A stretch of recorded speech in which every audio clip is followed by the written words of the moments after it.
First of all, thank you all for coming. Thank you. That is maybe the nicest introduction I could that I've ever had and could imagine having. So I'm very, very grateful for that very careful and generous and thoughtful introduction.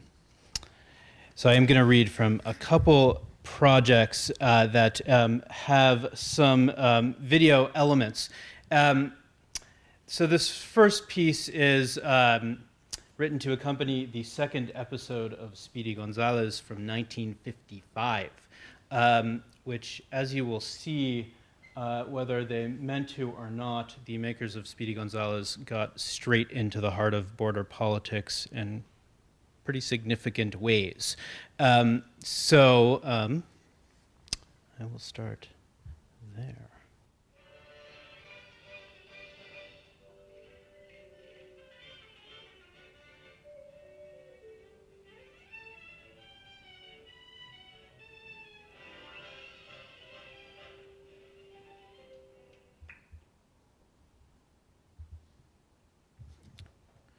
On the side of the border, 1,000 refugees stand in the desert under a sun that can only be described as blazing. A starving one points to the line the refugees are peering over and says, "That's where the country begins." This is a story about protecting the nation from foreign invasions. The refugees were processed through Arizona or California or maybe even Texas before they were sent back across the border. Their bodies were betrayed by country A in exchange for some valuable resource needed by country B. The wetbacks huddled in a circle under an enormous cactus to draw straws to see who would go for the cheese. Manuel, he win. He got the short straw. He's a lucky fellow. He gives his hat to his buddies. They'll hold it for him as he takes one for the team, as he takes one for the whole bloody nation. But he's a slow little fucker, a spicy little treat for the border patrol to devour as he protects the homeland from parasites.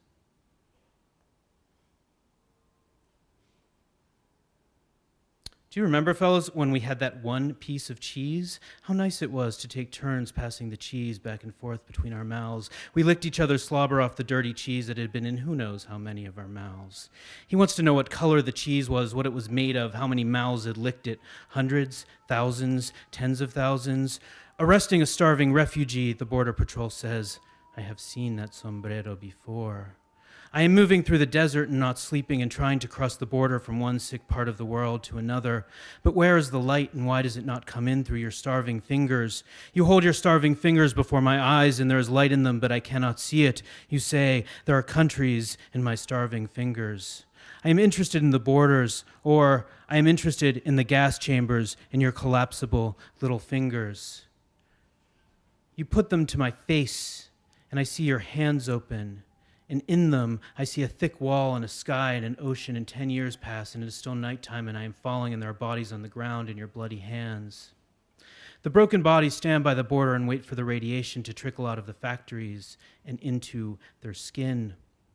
They hide in the cheese bowl, and they know that the eyes that watch them own their bodies.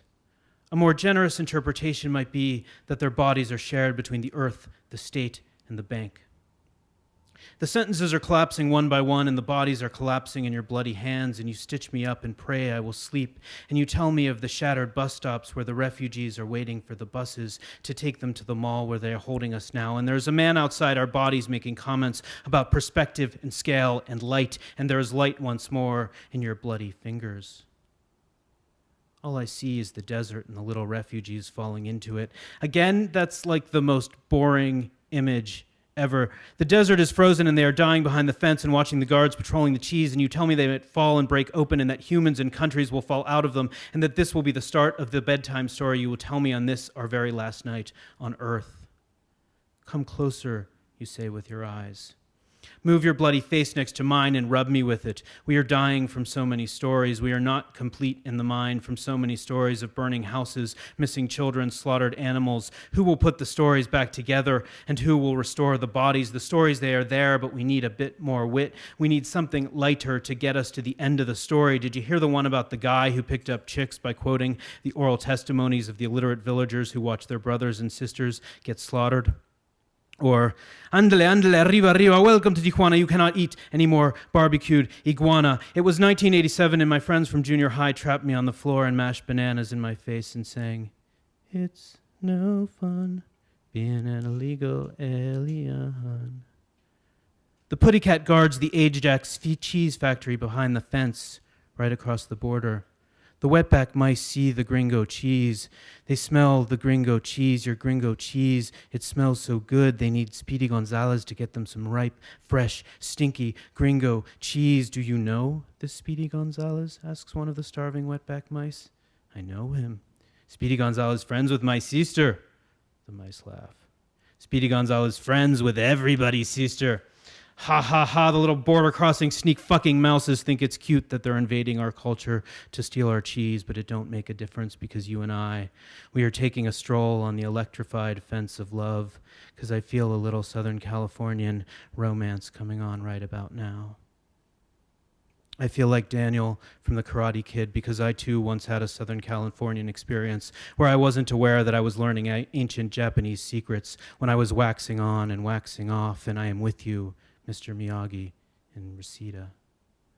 I am with you, Mr. Miyagi, in Pasadena. And I am with you, Mr. Miyagi, in Okinawa, where you went in Karate Kid 2 to meet your long-lost girlfriend when you discovered that she wasn't married off when she was just a teenager to your fiercest Okinawan rival.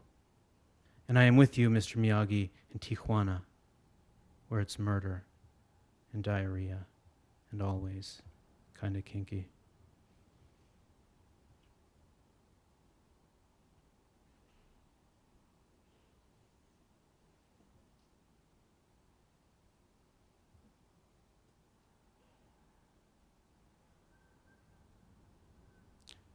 Seriously, friends, what do you think of this darkness that surrounds us? They chopped up 24 bodies last night, and today I have to pick up my dry cleaning. So for now, hasta luego, compadres, and don't worry too much about the bucket of murmuring shit that is the United Statesian night. What does it say? What does it say? What do you want it to say?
That's Phil Collins, the original Mexican.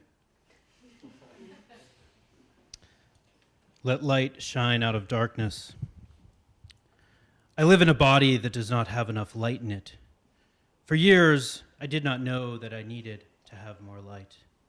Once, I walked around my city on a dying morning, and a decomposing body approached me and asked me why I had no light. I knew this decomposing body. All that remained of it were teeth, bits of bone, a hand. It came to me and said, "There is no light that comes out of your body." I did not know at the time that there should have been light in my body. It's not that I am dead. It's not that I am translucent. It's that you cannot know that you need something if you do not know it is missing. Which is not to say that for years I did not ask for this light. Once, I even said to the body I live with, I think I need more light in my body. But I really did not take this seriously as a need, as something I deserved to have. I said, I think I need for something blue or green to shine from my rib cage. Other times when I am talking about lightness, I am talking about breath and space and movement. For it is hard to move in a body so congested with images of mutilation. Did you hear the one about the illegal immigrant who electrocuted his employee's genitals? Did you hear the one about the boy in Chicago whose ear was bitten off when he crossed a border he did not know existed? I want to give you more room to move, so I'm trying to carve a space with light for you to walk a bit more freely. This goes against my instincts, which are to tie you down, to tie you to me, to bind us by the wrist, the belly, the neck, and to look directly into your mouth, to make you open your mouth and speak the vocabulary of obliteration right into your tongue, your veins, your blood. I stop on a bridge over the train tracks and consider the history of the chemical melting of my skin. Once, when I poured a certain type of acid on my arm, I swore I saw a bright yellow gas seep out of my body. Once, my teeth glowed sick from the diseased snow they had shoved into my mouth when they wanted me to taste for myself, to bring into my body the sorrows of the rotten Carcass economy. Once I dream wrote that I found my own remains in a desert that was partially in Chile and partially in Arizona. Was I a disappeared body tossed out of an airplane by a bureaucrat soldier compatriot, or was I a migrant body who died from dehydration while crossing the invisible line between one civilization and another? I was part of a team of explorers. We were searching for our own bodies. In the desert, I found my feet and I put them in a plastic bag and photographed them, cataloged them, weighed and measured them. And when I finished with the bureaucratization of my remains, I lay down in the sand and asked one of my colleagues to jam a knife into my belly. She obliged, but when the blade entered my skin, it was as if my belly were a water balloon. The water shot into the air. My skin ripped into hundreds of pieces, and I watched as the water covered the feet of my colleagues who were here to document their disappearances and decomposition. It was at this moment that I saw light in my body, not sun over the sand, but a drip of soft blue on a piece of skin that had fallen off my body and dissolved into its own resistance.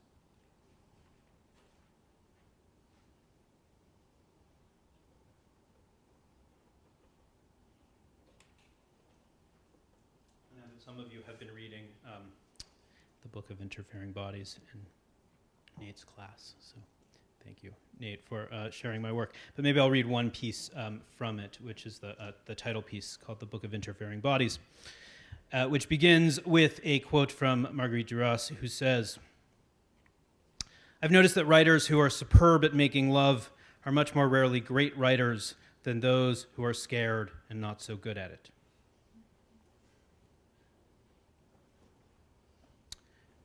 The book begins with an epigraph.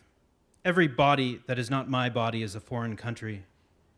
The reader opens the book to find bodies with words all over them, and when the reader finds these bodies, the words make her feel fearful, as if she is speaking to a master bureaucrat, a police officer, or a doctor. The words project authority, but this is an illusion. The words do not have authority. It is the bodies soaked in simple words which make the reader feel inadequate.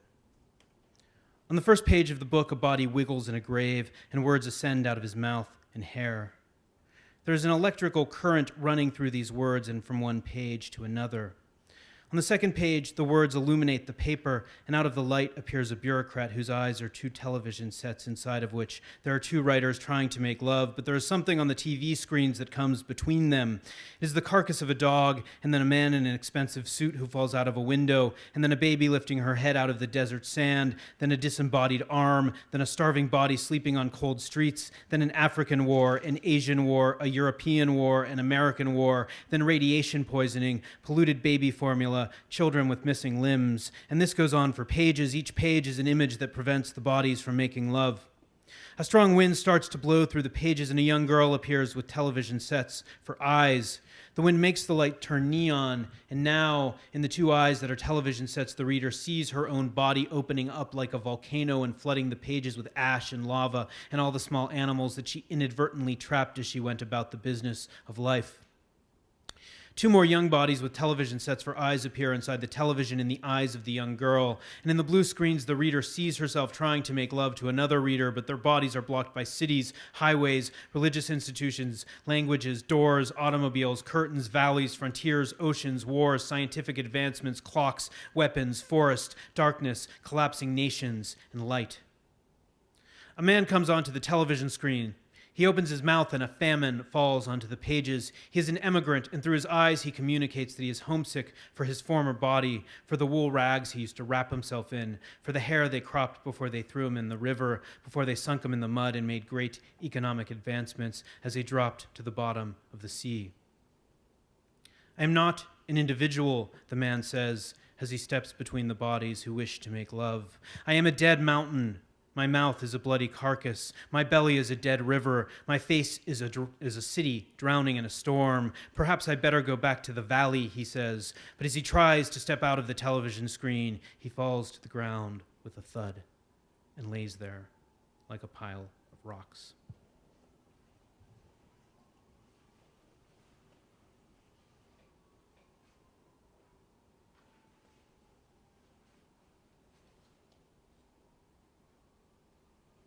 Dream song number 16, and this begins with some lines from César Vallejo. Hay golpes en la vida tan fuerte, yo no sé.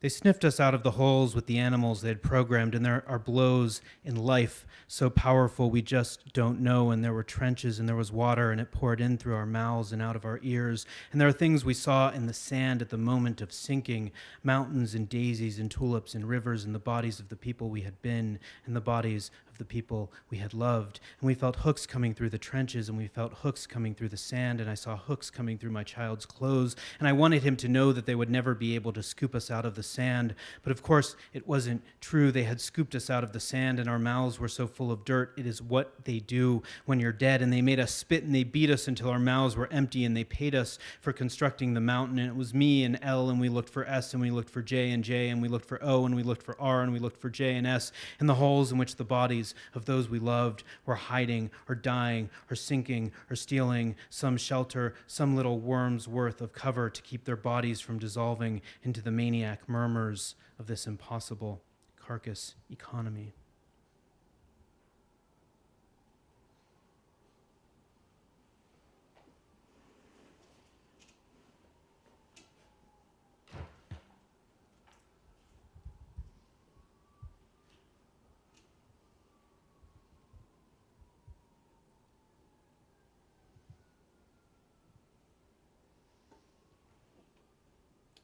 So this is a piece that is called Archive, which I wrote in Spanish and actually translated into English. I will read the English, but the video was put together by the Mexican poet Valerie Mayer, and this is a part of a collaboration that Valerie and I worked on.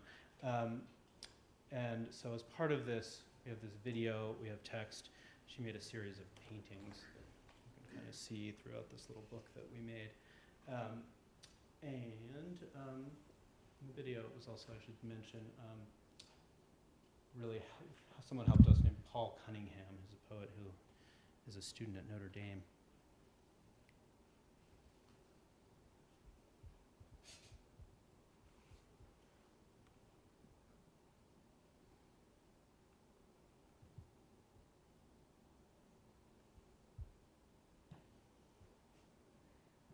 Archive. We say that absence is a country.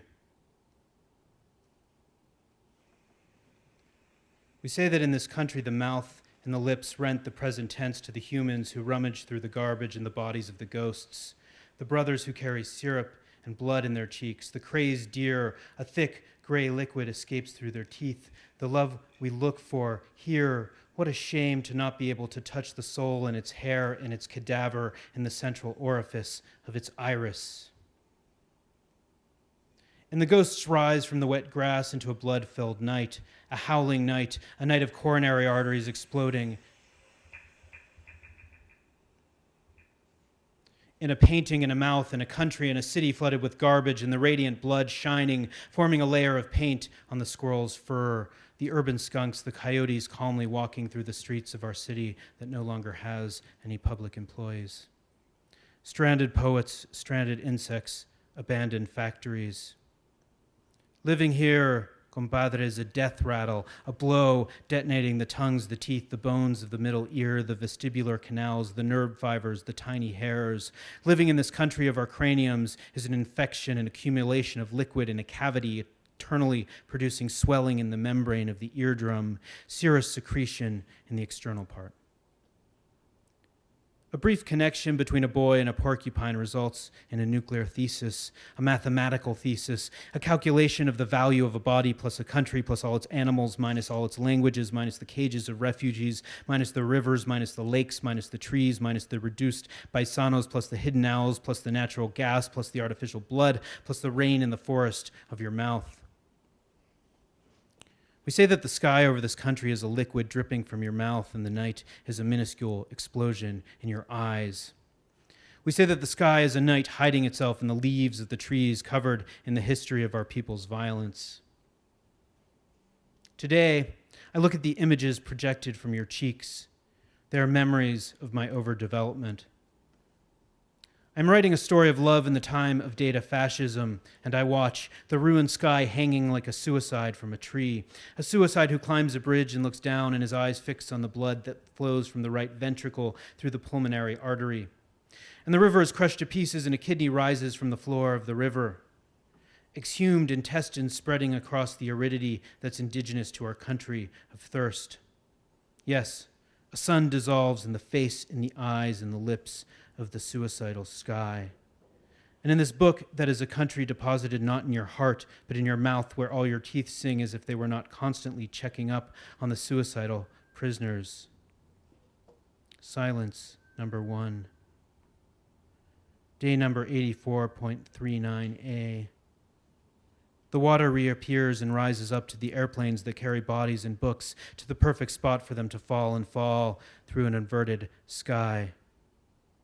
Escucha el cielo grite a los cuerpos de ceniza.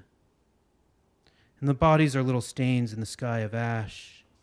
And these bodies belong to the terrorist group called humanity.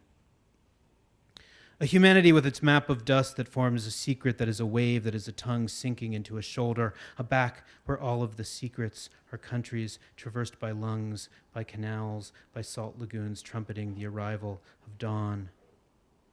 And dawn is the border between civilization X and civilization Z.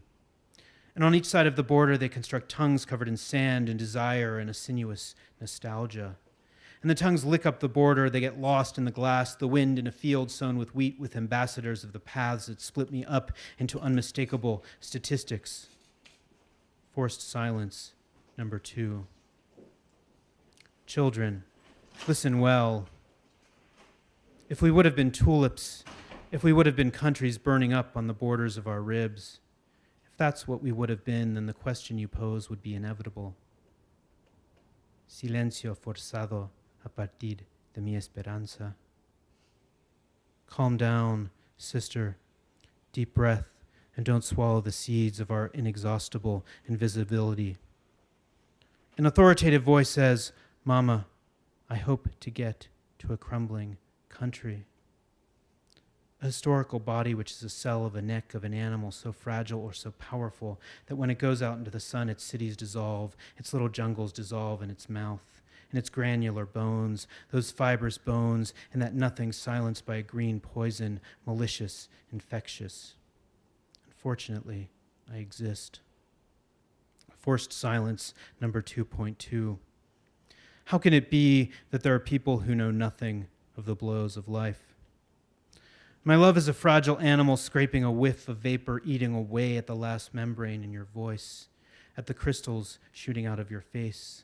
My love collects invisible stones that are pinholes, that are excavated territories on a beach, on a land that belongs to none of the countries of thirst in your desiccated skin, your skin filled with parasitic insects. Forced silence, number 8. I'm old, but I love blindness, number 99933. In short, the space where silence is a dawn of blood that really enjoys its exiled existence. Silence number 4. The protagonist says, I'd rather not speak. I'd rather walk and not think. Forced silence number 50. The light that allows us to see in the letters of a note that can only be written in your skin. Interminable silence number 2. Finally, finally, and finally.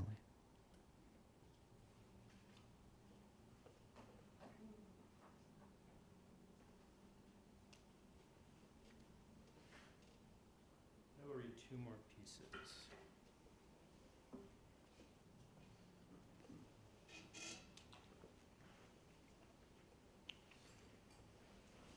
This is called The Gross and Borderless Body.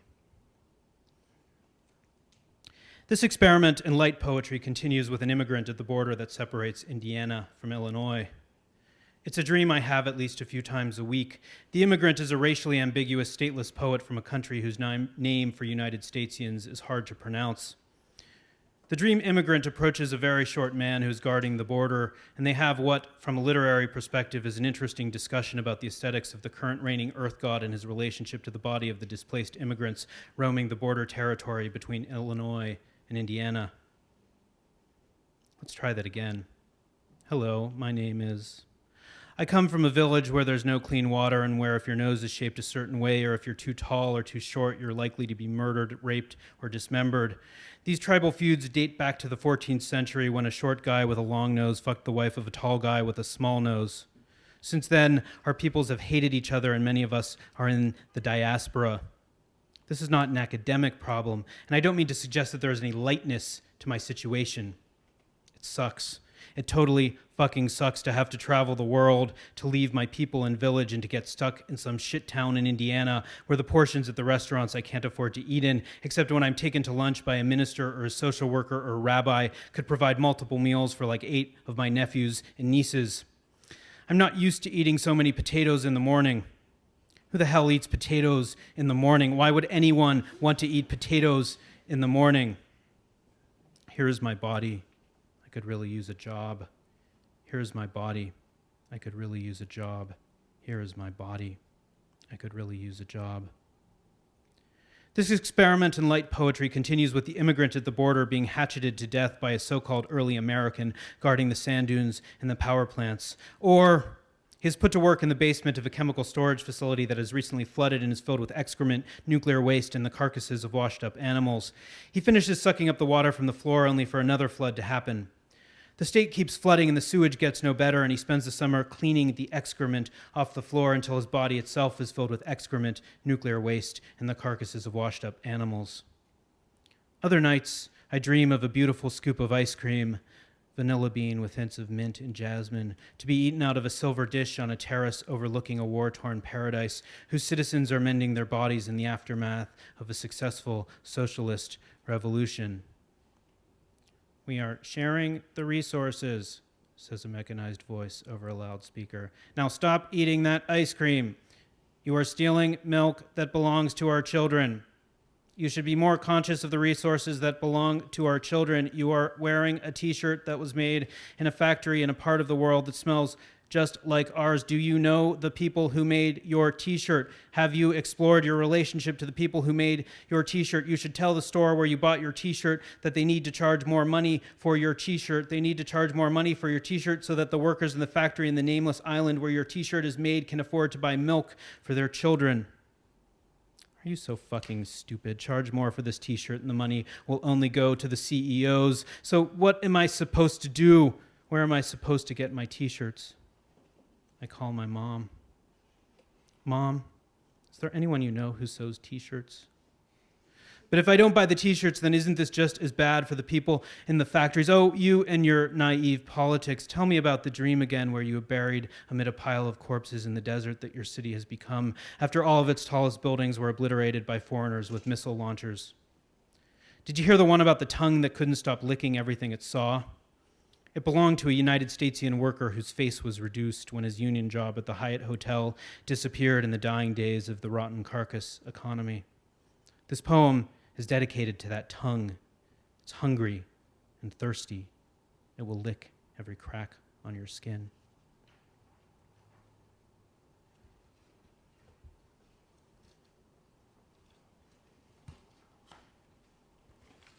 This little yellow slip of paper says, "How to draw a wolf." You can see how to draw a wolf there on the back, if you're curious.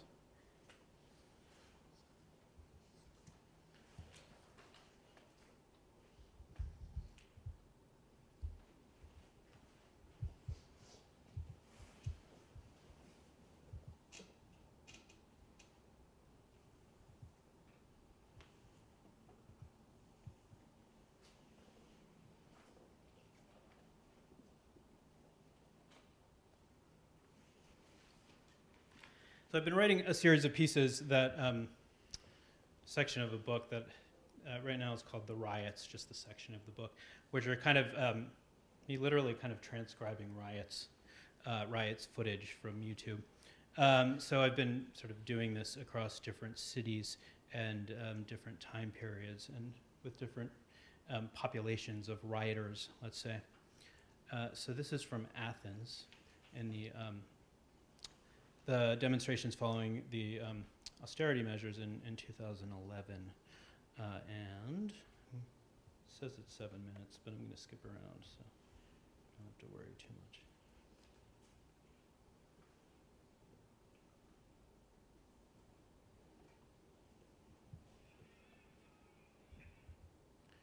The police don't know which way to chase the bodies. The bodies have massed around the police, and in the trees there are eyeballs and faces, and the police at the bottom of the trees are waiting to smash the bodies who fall from them. The smoke bombs make the bodies scatter. But where do the bombs want the bodies to go? They don't know where the bodies are, so the bodies are no longer there. The continuation of these lives is not predetermined. The couple scaling the wall in the explosions of smoke. When they fall off the wall, they will be beaten or they will disappear down the stairs and into the cages where the bodies hide when they don't want to be burdened with pretending to be alive.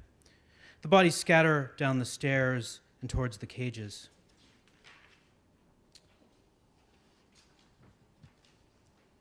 And the police chase the bodies further into the cages and lock them in and stand in front of the cages until the bars of the cages can no longer hold the bodies contained by force.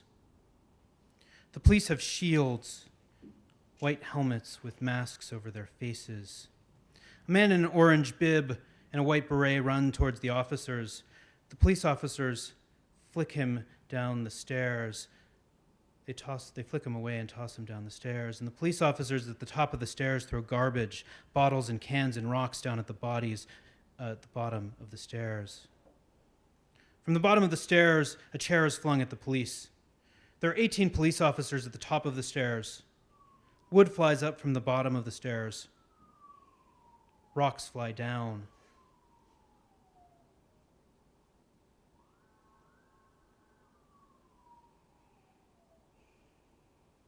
And then the bodies at the bottom come out en masse. The first body in a black t-shirt swings a long pole at the 18 police officers. His buddy picks up a chair and tosses it towards them. Men and women with cameras are there to document the scene. At the top of the stair, there are 24 bodies, and now that they have attacked, they must retreat.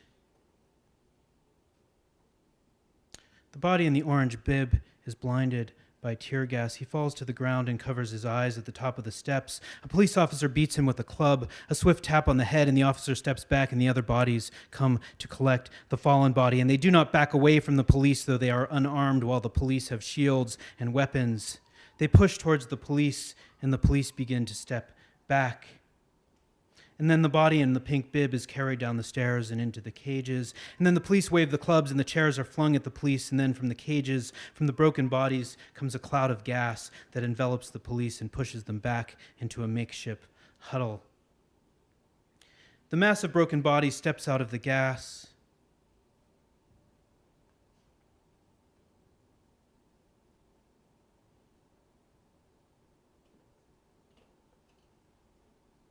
The massive broken body steps out of the gas, and now we see it from below, from the cages, the surge of broken bodies moving up.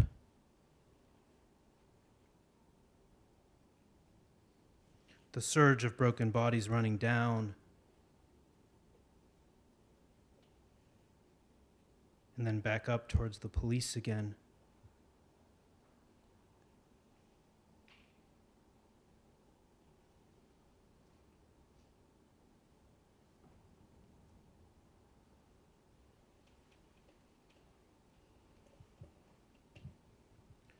Here's a man standing by an overstuffed garbage bag tied to a pole. 2 other garbage bags are on the ground next to it, and everywhere there's litter, shards of glass, cardboard, plastic, broken chairs, bottles, an assortment of disintegrated debris. The man is holding his hand up towards the police, speaking to them. He's unarmed, and the police officer with shield, helmet, and face guard whacks him on the head with his club. The man crumbles to the ground, and the police officer walks away.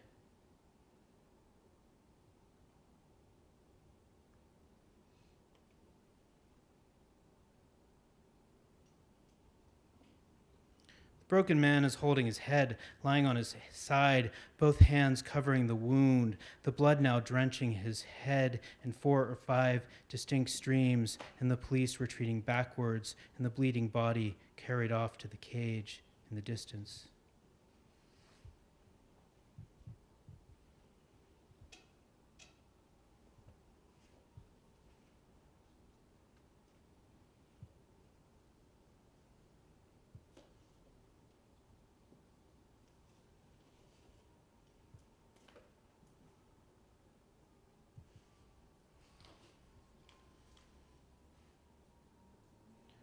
When the broken bodies are marching towards the police,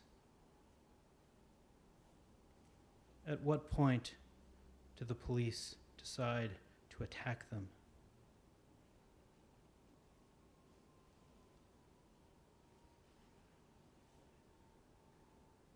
The gas will be unleashed, and yet the debates between the broken bodies and the authoritative bodies will continue. The debates between the unarmed bodies and the police that the police respond to with blows and gas.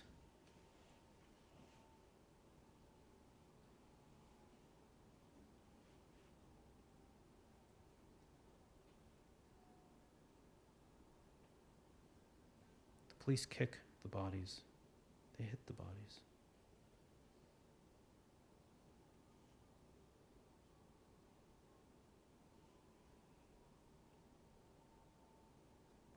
Here are the bodies they carry down the stairs.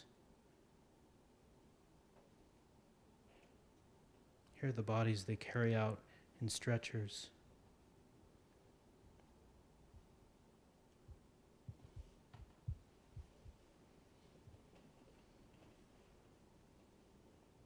Here are the broken boys with burned up faces.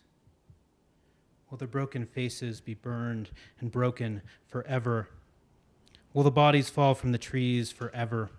Will the abandoned bodies be broken and broken forever? And what will we do with the broken bodies when the broken bodies are no longer there to be broken?